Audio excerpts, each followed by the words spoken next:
Everyone, this is TVC News at 7. We'll begin in Abuja, where the face-off between the federal government and Twitter took center stage at Tuesday's plenary as members of the People's Democratic Party in the House of Representatives staged a walkout after the Speaker, Honorable Femi Gbajabiamila, ruled out of order their prayer calling on the federal government to reverse its decision to suspend Twitter operation in the country.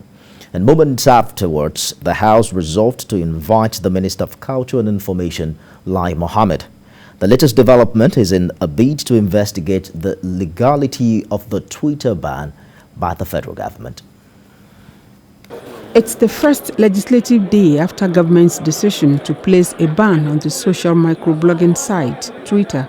Speaker Femi Gbajabiamila, in his welcome remarks, alludes to the worsening security situation in the country, coming after the one-week National Security Summit by the House. He's also quick to appreciate the conversation surrounding the ban on Twitter and its effects on Nigerians, especially the youth.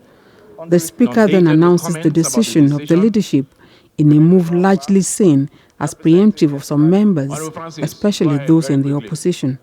That the leadership of the House has mandated from today the House Committees on Communication, Justice, Information and Culture, and National Security and Intelligence to immediately commence an investigation to determine, 1, the circumstances of the decision by the federal government of Nigeria to ban the operations of Twitter in Nigeria, and 2, the legal authority for the ban on the operations of Twitter in Nigeria.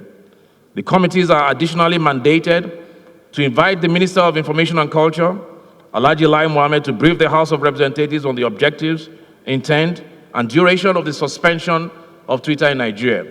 But some PDP members are not pleased with the resolution of the leadership. Speaker, whilst I agree with the submission, with the position of the leadership of this House in total, I will only want to add that for breach of fundamental human rights, particularly right to fair hearing, right to freedom of speech and expression, that we should urge the executive arm in the interim, I use the word urge, the executive arm, in the interim, to reverse this order, pending the outcome of our interaction with the executive arm.